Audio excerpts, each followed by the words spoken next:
pé.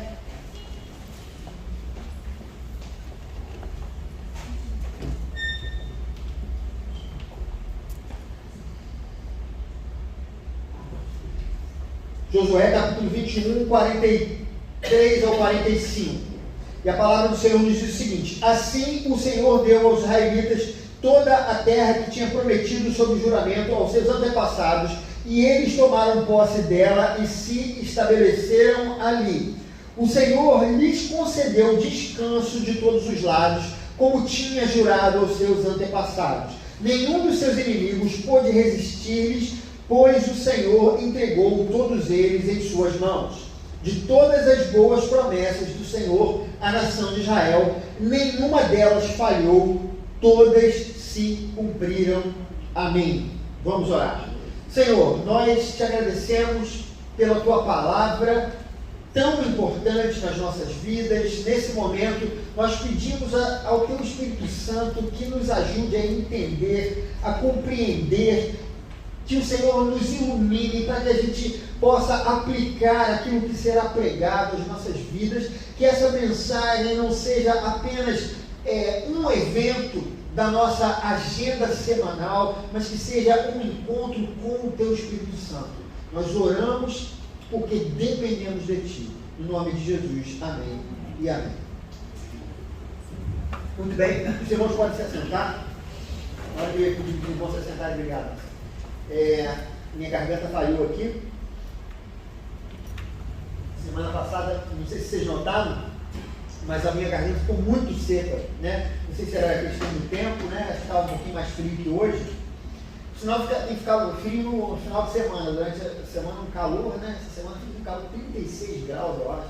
E hoje 35. Mas isso não tem nada a ver com aquilo que a gente está falando, irmãos. Porque, na verdade, antes da gente acompanhar o clima, nós estamos acompanhando a história do povo de Israel, e o povo de Israel chegou até esse exato ponto onde nós nos encontramos agora, nesse momento, nessa leitura que nós fizemos, onde Deus havia dado a terra prometida para aquele povo.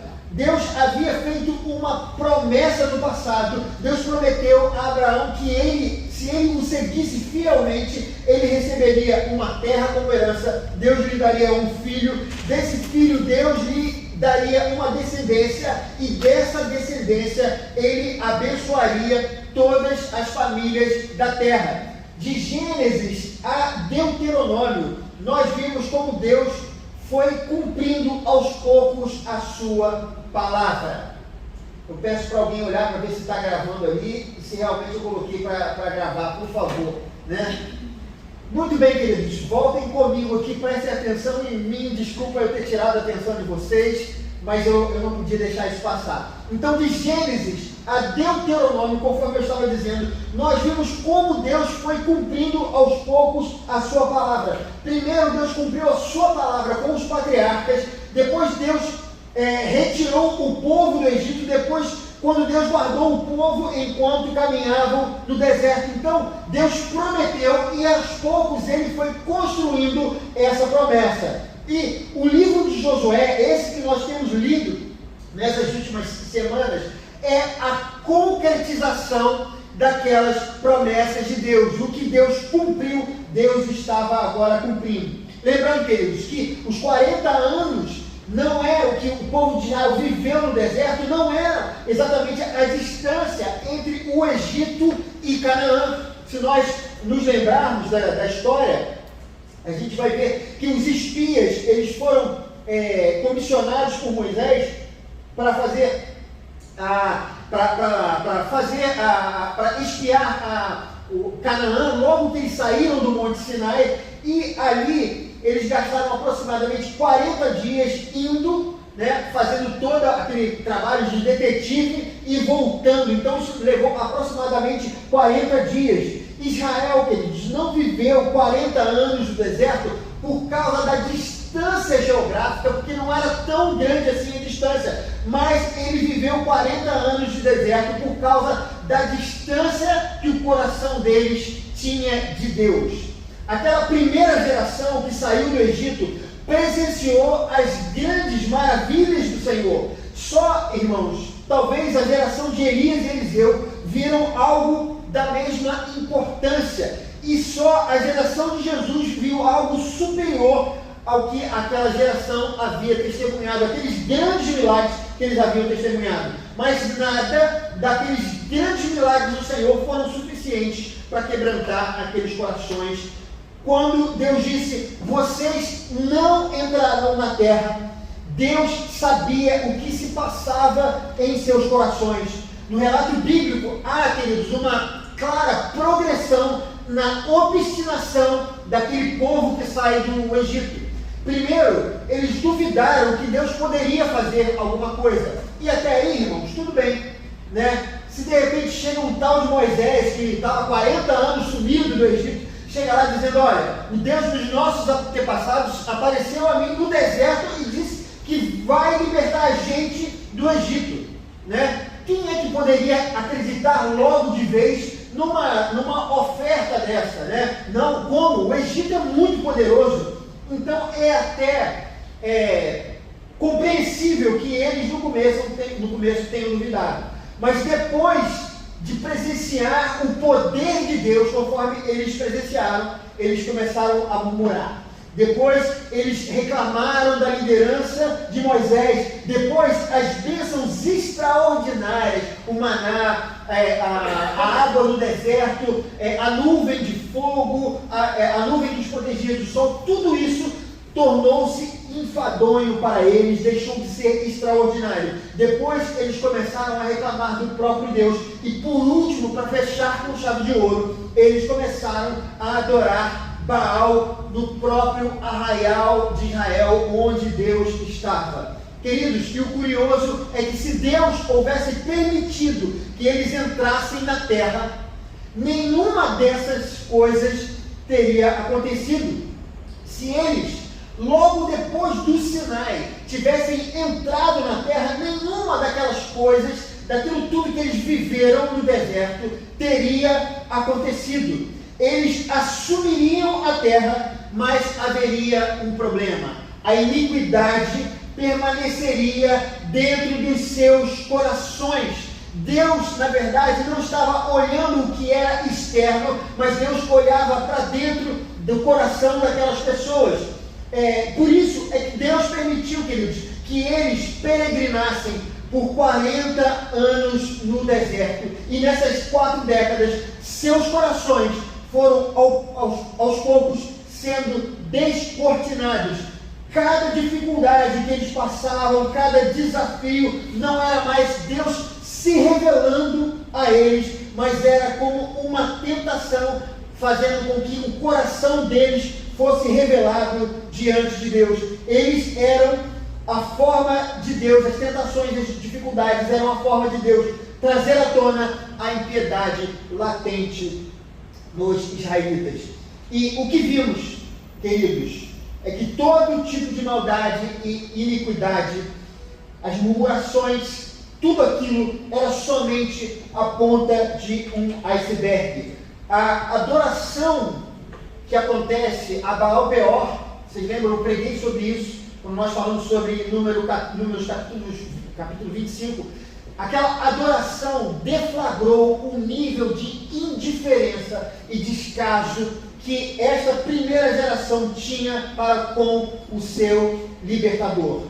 E é aqui, queridos, que a segunda geração de Israel começa a desempenhar o seu protagonismo. Aquela geração dos nascidos durante o período do deserto, ou aqueles que saíram do Egito com menos de 20 anos, essa é considerada a segunda geração. Eles viram o que os seus pais haviam feito, eles haviam visto a iniquidade dos pais, e eles não desejavam ser da mesma maneira, eles não desejavam voltar para o Egito, como muitas vezes falaram seus pais, mas eles almejavam por uma pátria. E o livro de Josué nos mostra exatamente como isso ocorreu. Há, irmãos, uma sinergia nesse livro entre Deus e Israel. E aqui eu paro para explicar essa questão da sinergia. A conquista, irmãos, foi proporcionada por Deus. Jericó, nós lemos, é um exemplo sobre isso. Aquele comandante do exército do Senhor também é um exemplo disso que eu preguei na semana passada. Vejam como as coisas estão conectadas nas Escrituras. Toda essa vitória, ela foi dada por Deus, e isso é fato. O Jordão se abriu, e isso não foi uma coisa que Israel abriu uma ponte, ou fez uma represa, foi o próprio Deus que fez. As muralhas caíram ao som das trombetas, das vozes e da marcha do povo de Israel, da marcha do povo de Israel, e sem dúvida, isso foi feito por Deus. A sinergia na qual eu estou falando, queridos, está por conta da aliança. Eles obedeceram, logo Deus fez aqueles milagres diante dos olhos deles. Esse, irmãos, era um trato entre Deus e Israel, que se eles obedecessem, eles seriam o seu povo e o Senhor seria o Deus deles. A obediência à lei era um sinal visível de uma fé invisível. E eu pergunto, como de modo palpável Israel demonstrava o seu comprometimento diante de Deus?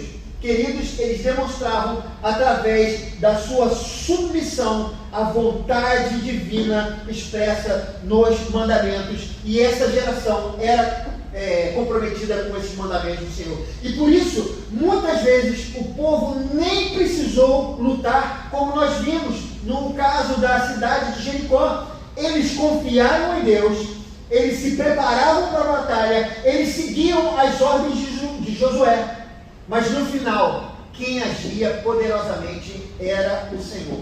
Eles faziam a parte deles, mas quem agia no final das contas era o Senhor. Enquanto, irmãos, a primeira geração não passou de mero espectador dos sinais divinos, a segunda geração foi agente colaborador dos propósitos de Deus. Os primeiros, eles eram indolentes, os segundos eram esforçados e dedicados. A primeira geração era desobediente, a segunda era submissa. A primeira era egoísta, a segunda geração era solícita. Não há como não notar, irmãos, o contraste entre esses dois grupos. E é exatamente esse contraste que vemos ao ler esta história.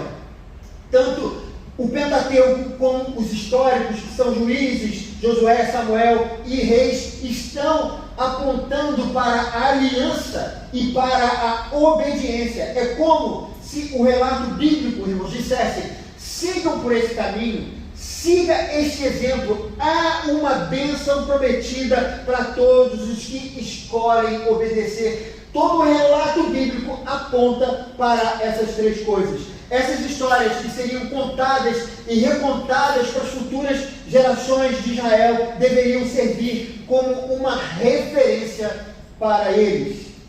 Mas, queridos, há algo importante nesse texto que nós lemos aqui. O verso 43, ele nos diz o seguinte: assim o Senhor deu aos israelitas toda a terra que tinha prometido. No versículo 24 ele fala: o Senhor lhes concedeu descanso de todos os lados, como tinha jurado aos seus antepassados. E ainda no 44, nenhum dos seus inimigos pôde resisti-los, pois o Senhor entregou a todos eles em suas mãos. Queridos, se nós olharmos numa perspectiva mais ampla, a gente vai ver que essa geração, ela não conseguiu conquistar toda a terra. Eles também, a gente vai ver isso depois, eles não conseguiram derrotar todos os inimigos. Alguns inimigos conseguiram resistir durante o tempo. Deus, então, teria falhado?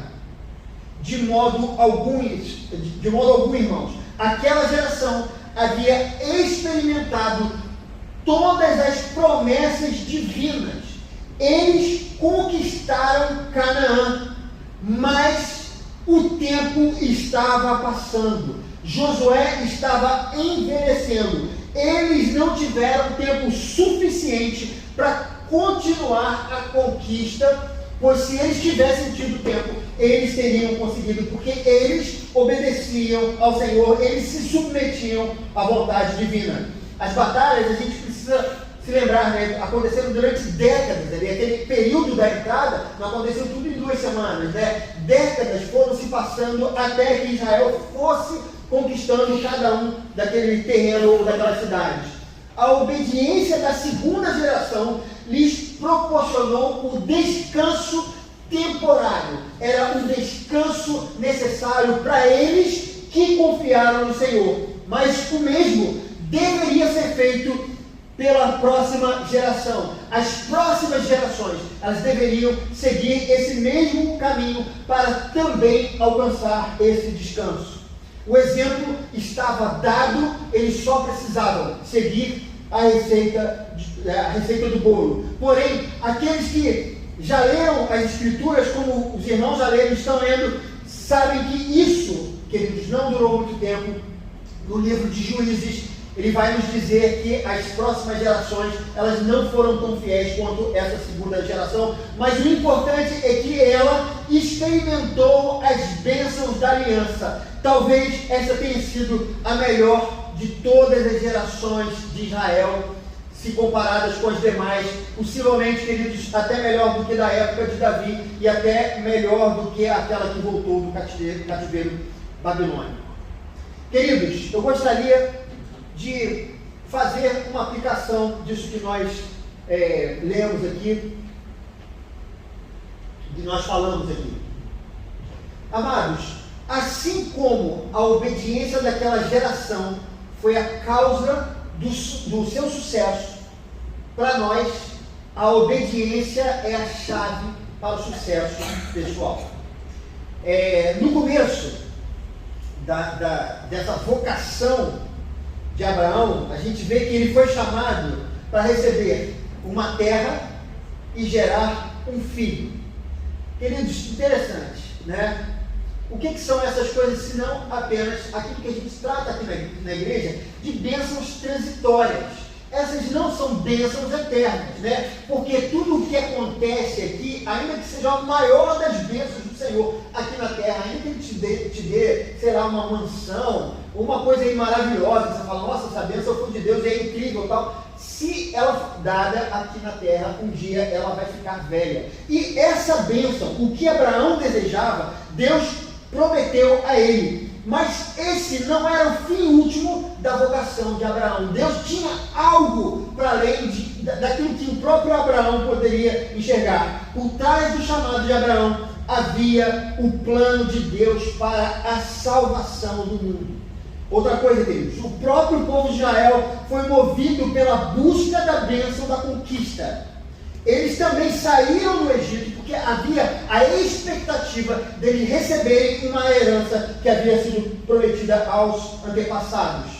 Mas o objetivo divino continuava a ser a salvação do homem. No Antigo Testamento, as pessoas elas não tinham noção daquilo que Deus estava fazendo através delas, mas elas eram obedientes. E pela fé, elas alcançavam também a maior bênção de todas, que era a salvação em Jesus Cristo. Eles também eram salvos por Jesus Cristo. Não aquele que veio, mas aquele que haveria de vir e que estava profetizado, estava simbolizado naquelas tantas coisas que foram ali colocadas como símbolo, como o holocausto, o templo e tantas outras coisas. Tiago 2, 23 diz o seguinte: Abraão creu em Deus, e isso lhe foi acreditado como justiça, e ele foi chamado amigo de Deus. Ou seja, Abraão creu no Senhor, ele creu nessa promessa que aparentemente era temporária, mas ele foi justificado, porque na verdade a sua fé estava completamente em Deus, e isso fica claro naquele momento que ele acha que Deus de fato está querendo o seu filho Isaque como oferta e como sacrifício. Queridos, Deus chamou você para você viver a sua vida do jeito que ela é. E é através dela que Ele vai se manifestar a você. Às vezes, nós temos uma visão equivocada do chamado divino, que Deus só chama pastores, que Deus só chama grandes cantores, ou que Deus chama apenas grandes missionários com grandes testemunhos. Que esses talvez sejam os verdadeiros vocacionados de Deus. Mas, queridos, não é assim que a Bíblia nos ensina. Deus vai se revelar na sua vida de acordo com os seus desafios pessoais que você está vivendo. Ana, não aquela, a mãe de Samuel, você conhece bem essa história bíblica, ela só desejava ter um filho. Ela só tinha o desejo de ter uma criança, porque esse era o sonho de toda mulher naquela conjuntura histórica. Mas Deus usou aquela situação, o desejo daquela mulher, para ela gerar um dos profetas mais importantes de Israel. Davi, queridos, era somente um caçula de uma família. Ele era um jovem pastor, cuidava de ovelhas, ele não era filho de rei, ou ele também não era de uma casta especial, ele era apenas um jovem temente a Deus.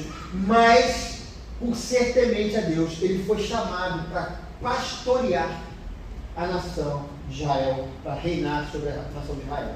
Muitas vezes, queridos, um problema do cotidiano vai ser o grande exercício de fé necessário para que você se aproxime dele, para que ele cumpra algum propósito em sua vida.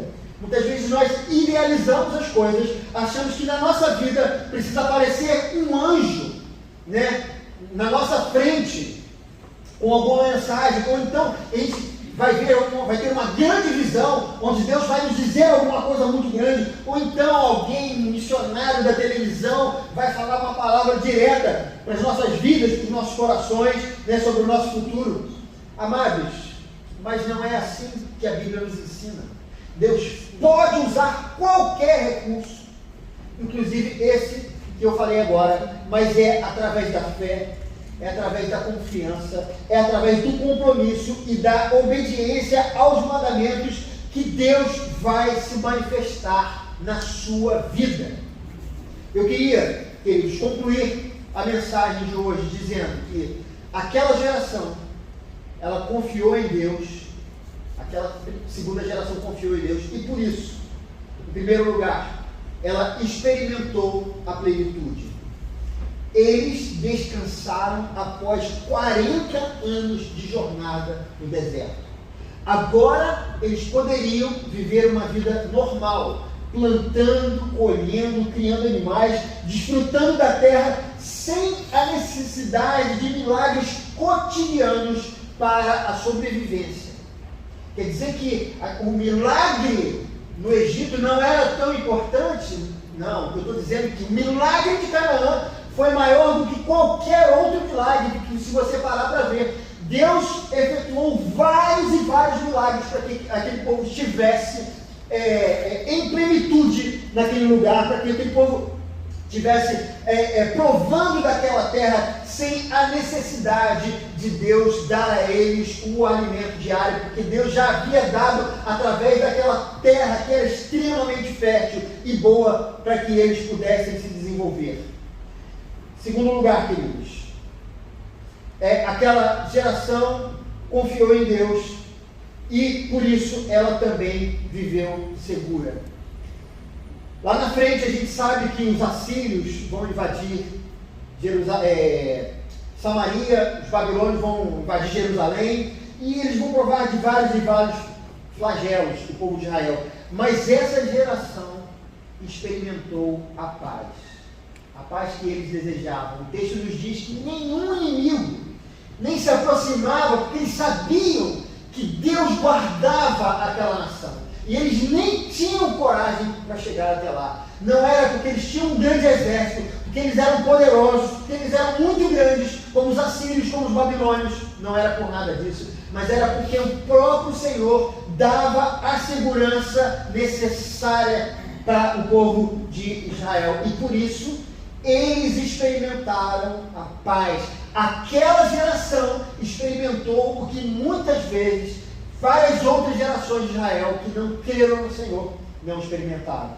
E por último, eles também foram herdeiros das promessas de seus antepassados. Muitos personagens bíblicos creram. Abraão Isaac, Jacó, Arão, Moisés e tantos outros creram que Deus daria a terra por herança, mas foi a segunda geração, aquela que desfrutou das bênçãos esperadas. Eles desejaram e eles viram, porque eles creram e eles confiaram. Os seus pais morreram no deserto. Outros ainda não viram aquilo que Deus havia prometido, porque não havia chegado o tempo deles. Mas como aquela geração havia sido obediente, eles experimentaram das bênçãos, da paz e da prosperidade naquela cidade. Amados, eu gostaria de chamar os músicos aqui à frente. Eu queria convidar você para cantar aquela música que nós cantamos, Em Seus Braços é o Meu Descanso. Queria, amados, dizer para vocês que o Senhor, Ele está nas nossas vidas. O Senhor, essas bênçãos, elas não duraram para sempre. A geração seguinte não teve a mesma disposição em obedecer. E séculos depois, Israel estava muito distante de Deus. Mas isso não invalidou o que a segunda geração desfrutou. Não importa as circunstâncias que você esteja vivendo, as promessas da aliança estão estendidas sobre todos aqueles que creem em Jesus. Não importa se o mundo não crê, não importa se o seu cônjuge não crê, não importa se seus pais não creem ou se seus filhos decidiram não crer. As bênçãos de Deus estão estendidas para todos os que desejam fazer parte dessa aliança. Assim como fez com a segunda geração. O Senhor promete estará ao nosso lado. Ele, em Jesus Cristo, nos adotou como filhos. Você é filho de Deus. As suas promessas são válidas para você. Não deixe de crer. Não deixe de confiar, ainda que você esteja passando por um deserto, Ele vai te dar o descanso. Você chegará na terra prometida. Você faz parte dessa aliança. Você chegará à terra prometida. Você está guardado por Deus. Ele lutará e vencerá as suas batalhas. Deus, coloque a sua vida diante do Senhor e vamos cantar essa música nesse momento.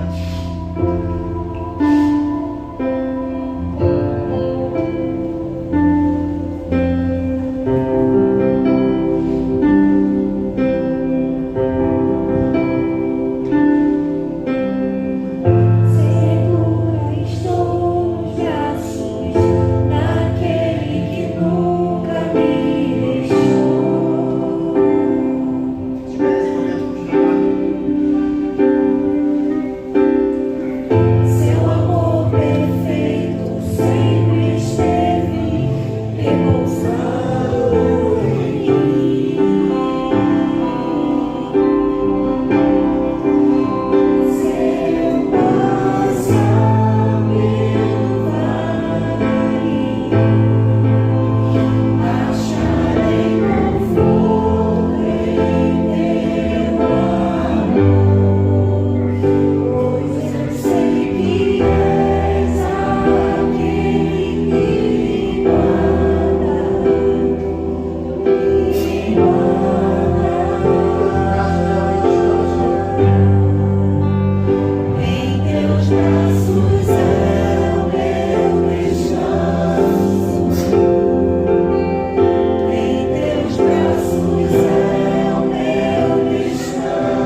sei que eu posso descansar no Senhor. E não importa as lutas, não importa as dificuldades, o Senhor permanecerá ao meu lado, me sustentará. E todas as vezes que eu cair, que eu não for correto, o Senhor me levantará, me perdoará e me ajudará a caminhar para que eu me pareça com Jesus Cristo. O Senhor continue abençoando essa igreja.